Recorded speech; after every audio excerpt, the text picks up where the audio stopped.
Brien. He's a chief economist at the Institute of International and European Affairs.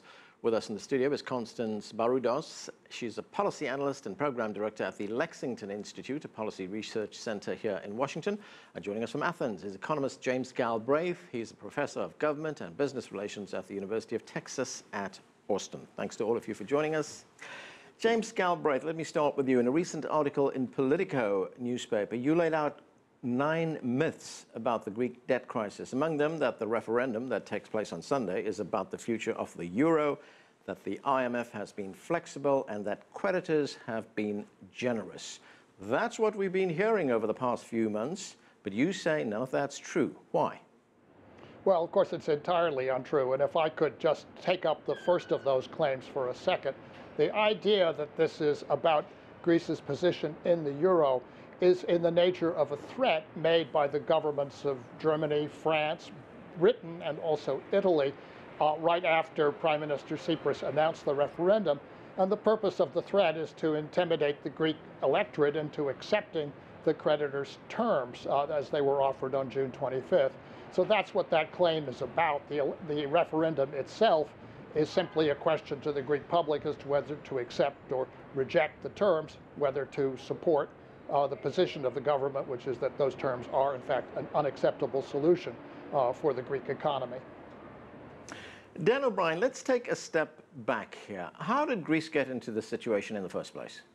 Well, I think over a long period of time in the run-up to 2010, there was a bubble in public spending, and that bubble was masked because, unfortunately, the administration, previous administrations, didn't declare this money, and when it then became apparent, it was revealed that the size of the deficit and the size of the debt was an awful lot bigger than had been previously reported, and this led to a crisis. There was a realization that the Greek economy was not in a sustainable position, and confidence in Greece evaporated, and that led us to the crisis in early 2010. So, Constance, does that mean that the Greek government, past governments, were not telling us really how deep the crisis was? Oh, that's very true. So Greece started borrowing in the 80s. Then 2 major political parties took over after the military dictatorship fell in the early 70s. That was PASOK and New Democracy. And what they did was they rose on a platform of having an inflated public sector, promising public sector jobs that they really couldn't afford, along with with pensions associated with those public jobs. And you do have rampant tax evasion and political corruption. Okay, so far, Constance, Greece has received something like $265 billion in bailout funds. Where's all that money gone? The majority of the money has gone to pay banks. The people in Greece, the average citizen, they're suffering. It has an over 20% unemployment rate. Young adults in their 20s and 30s have over 50% unemployment rate. I have friends and family there that have very good degrees in computer science, or degrees that would be very competitive in America. They can't find jobs. And if they do work and find jobs, they don't get paid. James Galbraith, Greece has already defaulted on a loan repayment to the IMF. Does that mean it has no access to IMF funds now? Well, that is technically true. Greece has not had access to any market funds for some time. If I could just put the pieces here together, though, for a second. If we go back to the period before 2010, yes, Greece overborrowed. Its creditors, mainly German and French banks, overlent. They lent extremely irresponsibly, including for example, military items that Greece did not need. This then should have been dealt with when Greece effectively became bankrupt in the wake of the great financial crisis in 2009. In 2010, however, instead of writing off that debt, what the creditors chose to do, what the governments of the creditor countries chose to do, was to take it away from the banks and hand it over to the European taxpayers. That's why we're in this political standoff now, when what we should have done is to write down the debt when the problem first appeared.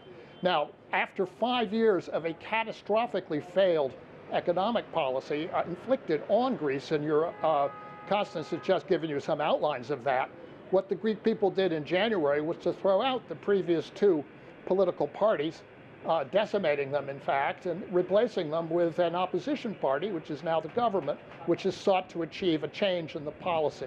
Unfortunately, it has run up against a brick wall in Europe and at the IMF of practically every suggestion that it has made about different policies or about restructuring the debt. That's why we're at the referendum that we're facing on Sunday. Dan O'Brien, writing off the debt, is that going to solve the problem? Well, first of all, I don't think it's going to happen for political reasons. And secondly, I don't think it would. I think restructuring the debt in a way that it becomes less onerous to pay back is both politically feasible and as good for the Greek economy as writing it off. So let's just be clear about what I mean there. Writing debt off means it simply is forgiven, it disappears, and the people who gave the money accept they'll never get it back. The people who get it don't have to pay anything back. By reprofiling or restructuring the debt, you push it out over a longer period of time, you reduce the repayments costs. That's already happened to a very considerable degree. That seems to me to be both politically acceptable in the 19-member Eurozone, and it's something that could also help Greece. So that must be part of a solution. But I don't think the notion that this debt is going to be written down, i.e. just disappear, is politically acceptable to most of the other 18 member states who have given the money to Greece. Right, and Constance, should more of the cash that Greece is receiving go towards lifting the lives of Greek people? I think the problem here is that Tsipras's platform is to decrease the austerity measures and instill growth. That is a very good point there, because you can cut spending, and I'm not saying Greece doesn't need to cut spending, they do, but if there's no growth, if the economy has contracted at some measures of over 25%, and there's no money coming in, and the people are, in essence, are suffering, because this is coming down to money, but the truth is people's lives are being affected, people's present lives and their future lives. At the moment, what is happening, Constance, is that the money that Greece is receiving is basically doing a round trip, isn't it? It's coming into the country and going out to banks. And paying their high interest. Right, and we've heard that something like 10% of those funds actually go towards helping the Greek people themselves. So without that amount being expanded, there's going to be no growth. Yeah, and I don't think the average Greek citizen feels like that money is coming in. James, Greeks will vote in that referendum on Sunday. The Greek Prime Minister is urging a no vote. That's led to speculation that if there is a no vote, it would automatically mean a Greek exit from the European Union. Is that the case? The position of the Greek government is that a no vote would simply reinforce their negotiating stance, that they would finally be able to persuade their negotiating partners that, in fact, they cannot accept the draconian terms that continue to be imposed. Again, to put a little bit more precision onto what's already been said, only about 8% of that 250 billion that was recycled to the banks actually came to the Greek people, and that's over the period up to a year or so ago. For the last year, the Greek government has received nothing from the creditors, and it has, in the last 4 months, paid out 3.5 billion in payments from its own reserves. So this is a situation where the government at the moment is really on its uppers. It does not have any spare cash, and the reason it couldn't make the payment for the IMF a few days ago was that it simply does not have the money available to make that payment. That's the situation that it faces. And Dan, does a yes vote automatically mean more austerity for Greece? I mean, is there any example anywhere in the world where this kind of austerity that's being imposed on the country has worked?